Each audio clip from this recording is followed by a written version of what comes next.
Hi friend, this is Vipin. Welcome to Guruji maker. आशा करते हैं आप लोग बहुत अच्छे होंगे। तो फ्रेंड्स, आज हम लोग बात करेंगे रीट भर्ती परीक्षा 2023 के बारे में। तो फ्रेंड्स, यहाँ पे सबसे बड़ी प्रॉब्लम ये आ रही है कि कट ऑफ जो बताया जा रहा है, कोई कह रहा है कि ज़्यादा जाएगी, कोई कह रहा है कम जाएगी।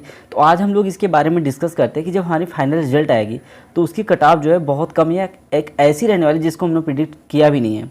उसको मैं एक प्रूफ की तरह आपको सारी चीज़ दिखाऊंगा और यहाँ पे हम उसका रिजल्ट कब आने वाला है इसके बारे में डिस्कस करेंगे।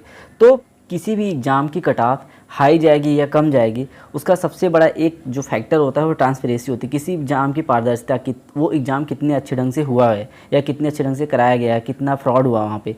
तो जो फर्स्ट ग्रेड का एग्ज़ाम है उसमें आपको ट्रांसपेरेंसी बहुत अच्छे से देखने को मिली थी। यहाँ पे फ्रॉड या फर्जीवाड़ा बहुत कम चांस था। ऐसे नहीं था कोई डमी स्टूडेंट को बैठा के एग्ज़ाम दिलाया गया था। यही सबसे बड़ा रीज़न था कि उसका कट ऑफ जिन लोगों ने प्रिडिक्ट कर रखा था कि हाँ इतनी जाने वाली है, समथिंग जाने वाली है, उससे भी कम कट ऑफ गई। उसका सबसे बड़ा रीज़न ये था कि ट्रांसपेरेंसी एग्ज़ाम की, उस एग्ज़ाम को बहुत अच्छे ढंग से कराया गया था। अगर हम बात करें यहाँ पे निगेटिव मार्किंग की, तो फर्स्ट ग्रेड में भी निगेटिव मार्किंग थी और थर्ड ग्रेड में भी निगेटिव मार्किंग थी। देखो, मैं सेकेंड ग्रेड की बात इसलिए नहीं कर रहे हैं क्योंकि यहाँ पे सबसे बड़ा फैक्टर ये था कि वहाँ ट्रांसपेरेंसी, मतलब उस एग्ज़ाम को, सेकेंड ग्रेड के एग्ज़ाम को अच्छे से नहीं कराया गया और उसकी कट ऑफ जब आएगी तो आप इस चीज़ को अच्छे से देख सकते हैं।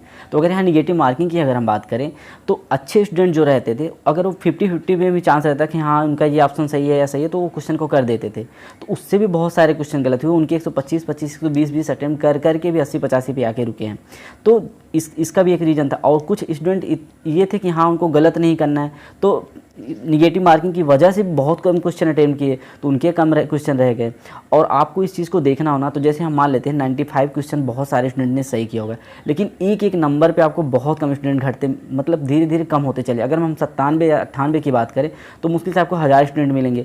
98 पे जाएंगे तो हो सकता है 500 मिले, 99 पे जाएंगे तो हो सकता है 100-200 मिले, 100 पे जाएंगे तो हो सकता है आपको 50 मिला, और 110 तो आपको हो सकता है मुश्किल से 8 से 10 कैंडिडेट मिले। तो मैक्सिमम कैंडिडेट जो हैं वो मतलब 80 to 95 या अप्रॉक्सीमेट 100 के आसपास हैं। लेकिन इसका मतलब ये नहीं कि कटाई बहुत हाई जाने वाली है, क्योंकि अब हम लोग कहीं देख लीजिए कि हाँ कटाई 110 जा 120 जा, ठीक है 110-20 हम मान सकते हैं, लेकिन 110-20 वाले स्टूडेंट गिनने को हैं, बस उंगलियों पे आप गिन सकते हैं, इतने कम स्टूडेंट वहाँ पे हैं।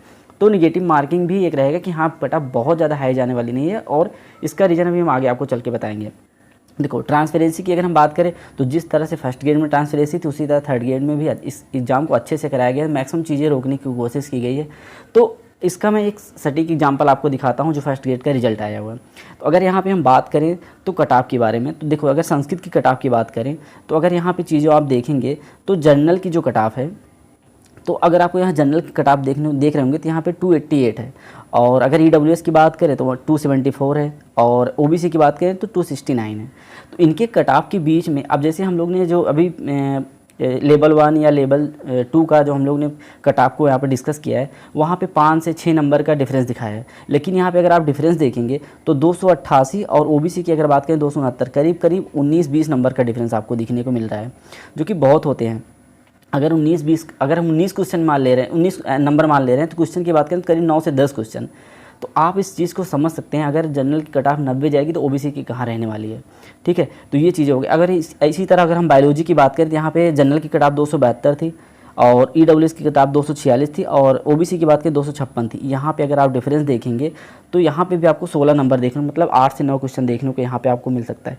तो इस चीज़ को आप अच्छे से समझ जाइए कि कट ऑफ को जो प्रिडिक्शन किया गया, हाँ 5 क्वेश्चन का डिफरेंस दिखाया गया, कोई तो 2 नंबर या दो क्वेश्चन 3 क्वेश्चन का डिफरेंस दिखाएं, तो ऐसा नहीं है। अगर एग्ज़ाम बहुत अच्छे लेवल से हुआ है, अच्छे ट्रांसपेरेंसी से हुआ है और चीज़ें सब कुछ सही हैं, तो आपको कट ऑफ कम देखने को मिलेगी और डिफरेंस भी अच्छा खासा देखने को मिलेगा। और अगर इसी तरह हम बात करें फिजिक्स में, आप देख सकते हैं अगर यहाँ कट ऑफ की बात करें तो 227 की है जनरल की कट ऑफ, OBC की बात करें 211। अब यहाँ पे देखिए आपको 16 नंबर का डिफरेंस, मतलब 8 से 9 क्वेश्चन का आपको डिफरेंस देखने को मिल जाएगा।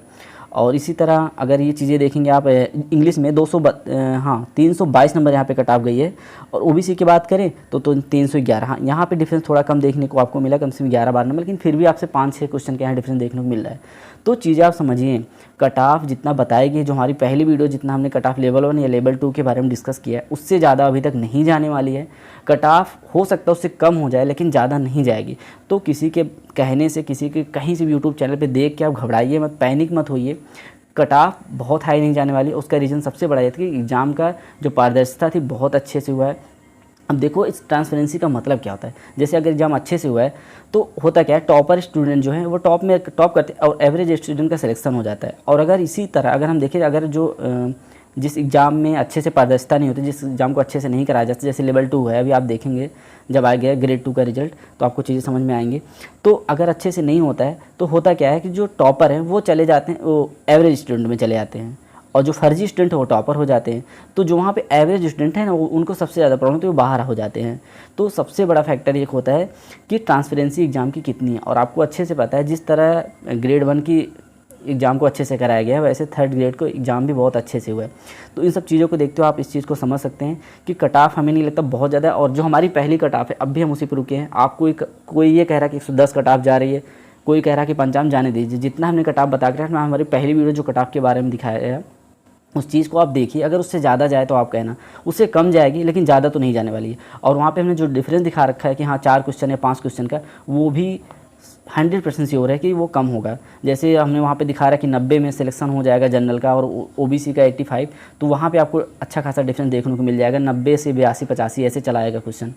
तो इस चीज़ को आप अच्छे से समझिए, परेशान मत होइए, जो बोल रहा है उसको सुनते रहिए। बस ये ध्यान रखिए, आपको सारी चीज़ें समझ में आ गई होंगी कि हाँ हम ऐसा क्यों कह रहे हैं कि कट ऑफ कम क्यों जाएगी। और कट ऑफ कम से मतलब नहीं है, जो हमने पहले कट ऑफ को बता रखा उससे ज़्यादा नहीं जाने वाली, ये मान के चलिए आप, ठीक। तो कहीं कुछ भी हो रहा, 55 जा रहा है, 100 जा रहा है, उसको सुनते रहिए आप, आपसे बेहतर कोई नहीं जानता, उस चीज़ को अच्छे से समझिए। अब अगर हम बात करें रिजल्ट के बारे में, तो रिजल्ट आपको इस मंथ के लास्ट वीक में देखने को मिल जाएगा। हाँ पहले थोड़ा सा इन्फॉर्मेशन ये था 17 से 25 में आपको देखने को, बट ऐसा हो नहीं पाया। तो बहुत सारे काम रहते हैं, पॉसिबिलिटी नहीं हो पाई। लेकिन 25 से 30 अप्रैल के बीच में आपको मोस्ट प्रोबेबिलिटी है, मतलब 99% चांस ये है कि आपको मिल जाएगा रिजल्ट देखने को, 100% चांस है कि मिल जाएगा। और अगर मान लीजिए बाय द वे किसी डिफ़ॉल्ट की वजह से रिजल्ट नहीं जारी हो पा रहा है तो 1 से 2 मई से ज़्यादा आपको नहीं जाना है। मतलब जो लास्ट डेडलाइन अगर हम रख दें तो 2 मई है, तो 2 मई से ज़्यादा आपका डिले नहीं होने वाला है। ये लास्ट डेट है रिजल्ट की, इससे ज़्यादा आपको नहीं जाना है। लेकिन ये है, मान चलिए आपकी मोस्ट प्रोबेबिलिटी ये है कि आपका रिजल्ट जो है वो अप्रैल के लास्ट वीक में या 25 से 29 या 30 के बीच में, आप मान चलिए अप्रैल में उसी में आ जाएगा। अगर नहीं आ रहा तो 1 या 2 मई को आ जाएगा। तो आशा करते हैं आपको मेरे द्वारा बताई गई सारी चीज़ समझ में आएंगी। आप लोग परेशान मत हुई। आप अगर आपने अच्छे नंबर, जो हमने पहले वीडियो में आपको बताया कि हाँ इस कट ऑफ की रेंज इतनी रहने वाली है, अगर उसमें आप हैं तो आप निश्चिंत रहिए और किसी भी तरह का टेंशन ना लीजिए। कोई कुछ भी बता रहा है उसकी बातें ना सुनिए, रिजल्ट आएगा आपको सारी चीज़ें आपके सामने होंगी, ठीक है। तो ऐसे बहुत ढेर सारी इंफॉर्मेटिव वीडियो के लिए हमारे साथ बने रहें और हमारे चैनल को सब्सक्राइब करें। Thank you.